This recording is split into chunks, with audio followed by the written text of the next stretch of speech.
Halo semua, kembali lagi dengan saya di Belajar Bareng Amarket.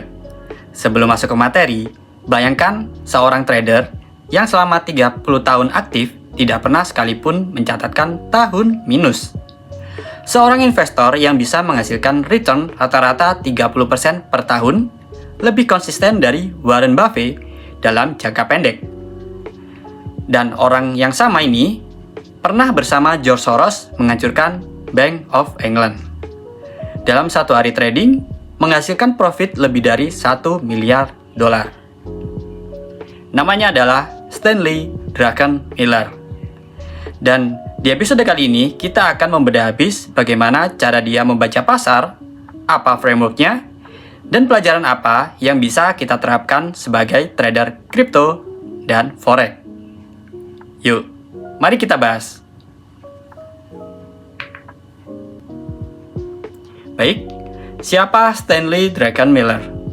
Stanley Druckenmiller adalah salah satu hedge fund manager dan macro trader terbesar sepanjang sejarah.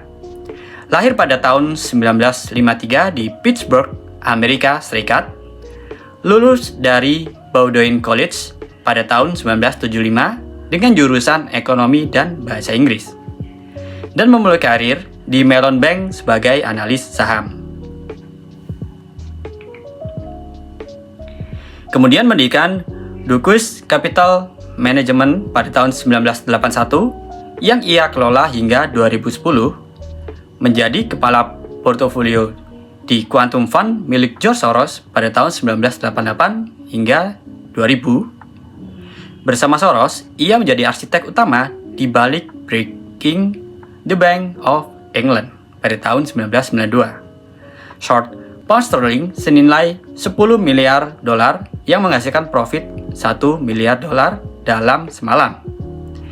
Track record 30 tahun lebih tanpa 1 tahun pun negatif. Dengan return rata-rata 30% per tahun, prestasi yang hampir tidak tertandingi di dunia hedge fund.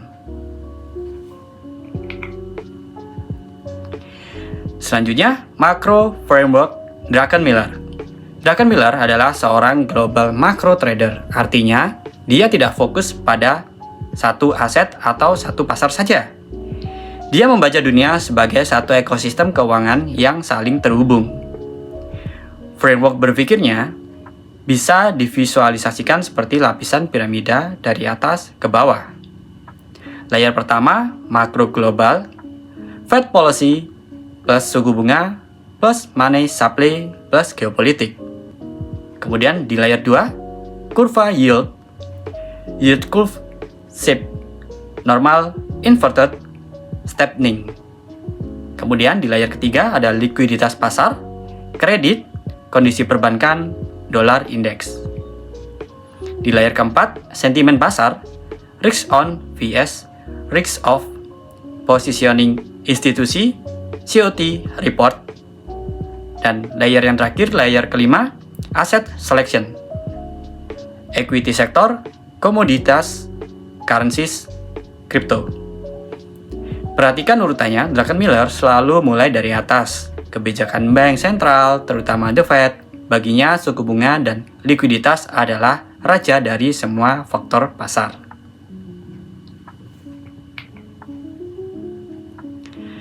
Jangan lawan The Fed. Kebijakan moneter menggerakkan segalanya. Ekuitas, obligasi, komoditas, dan mata uang. Druckenmiller di berbagai wawancara. Ini relevan banget buat kita sebagai trader kripto dan forex ketika Fed menaikkan suku bunga agresif seperti 2022, hampir semua aset jatuh bersamaan. Baik dari kripto, saham, emas sempat drop. Kenapa? Karena likuiditas mengering. Druckenmiller sudah tahu ini jauh sebelum retail panik.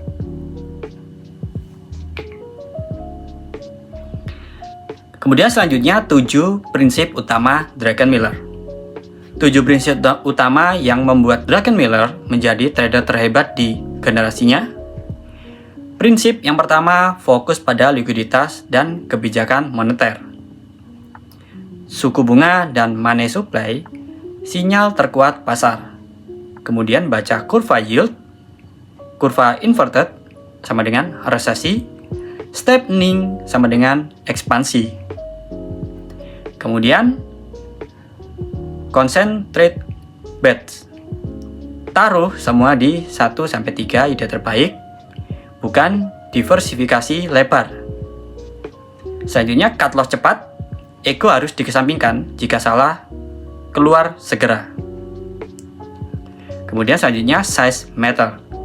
Posisi besar di high conviction trade, kecil di ragu.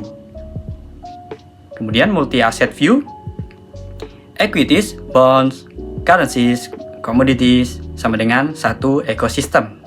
Dan yang terakhir, anticipate, don't react.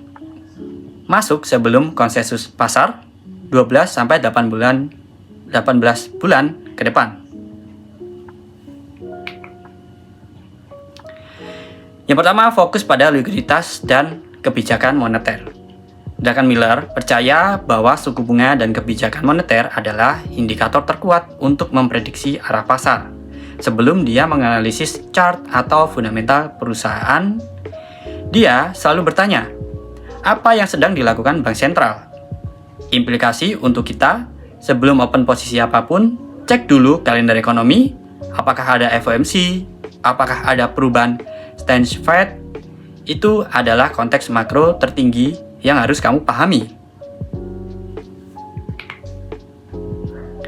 Selanjutnya, baca kurva yield.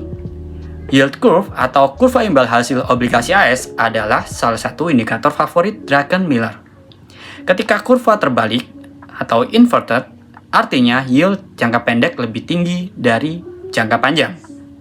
Itu sinyal resesi yang sangat kuat. Contoh nyata, yield curve inverted pada tahun 2006 sampai 2007 sebelum krisis 2008. Druckenmiller sudah keluar dari posisi risiko jauh sebelum crash terjadi. Selanjutnya, concentrate bets, bukan diversifikasi. Diversifikasi adalah perlindungan terhadap ketidaktahuan. Itu tidak masuk akal bagi orang yang tahu apa yang mereka lakukan. Stanley Druckenmiller. Ini yang paling kontroversial dan berbeda dari mayoritas investor. Druckenmiller tidak menyebar posisi ke banyak aset.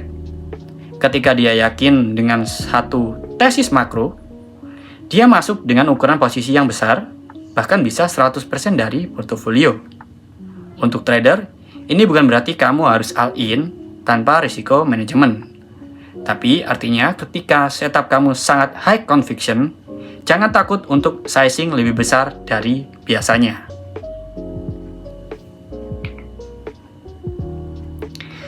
Kemudian selanjutnya, cut loss cepat plus positioning sizing. Druckenmiller terkenal tidak punya ego dalam trading. Jika dia salah, dia keluar.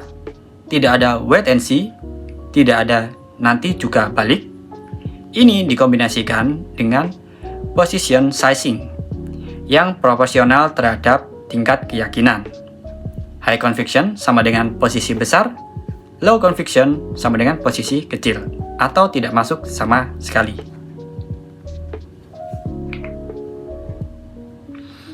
Selanjutnya, anticipate, don't react.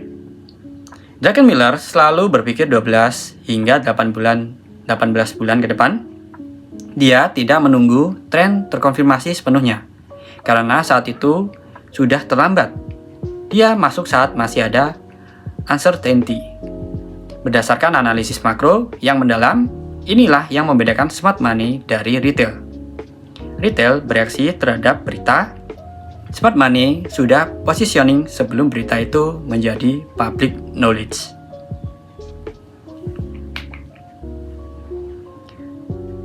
Selanjutnya, studi kasus Black Wednesday pada September 1992. Latar belakang, Inggris bergabung dengan European Exchange Rate Mechanism atau ERM yang mengharuskan GBP bertahan di level tertentu terhadap Deutsche Mark. Namun, ekonomi Inggris sedang lemah, inflasi tinggi, suku bunga tinggi, pengangguran melonjak. Analisis Druckenmiller melihat bahwa GBP sudah overvalued dan tidak sustainable di level ERM. fundamental ekonomi Inggris tidak mendukung, ini adalah mismatch makro yang sempurna.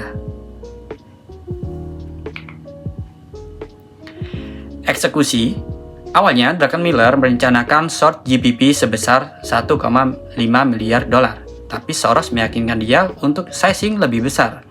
Akhirnya mereka short GBP sebesar 10 miliar dolar. Pound sterling akhirnya kolaps, Inggris keluar dari ERM, Quantum Fund meraup profit lebih dari 1 miliar dolar dalam satu hari. Pelajaran untuk trader, ketika analisis makro kamu sangat kuat, jangan ragu untuk sizing besar. Tapi, dasar analisisnya harus solid, bukan gambling, melainkan calculate conviction.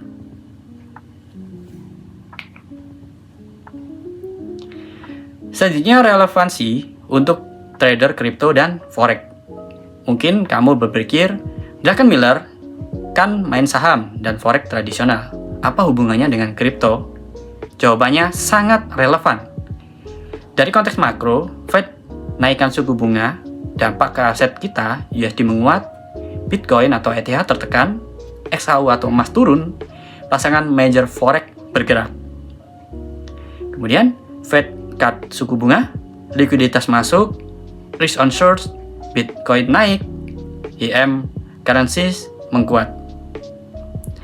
Kemudian selanjutnya, yield curve inverted, risk of model, crypto sell off, USD JPY volatile, posisi hedge.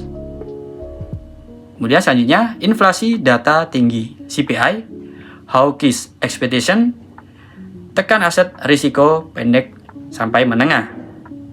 Dan yang terakhir, resesi signals. Back to safety, gold naik, Bitcoin bisa decoupled jika naratif kuat. Sebagai trader, kamu pasti pernah merasakan bagaimana FOMC bisa membalikan tren dalam hitungan jam. Druckenmiller mengajarkan kita untuk tidak bereaksi terhadap event, tapi untuk sudah positioning sebelumnya berdasarkan analisis makro. Kesimpulan, jadi apa yang bisa kita pelajari dari Stanley Druckenmiller? Pertama, makro adalah fondasi segalanya.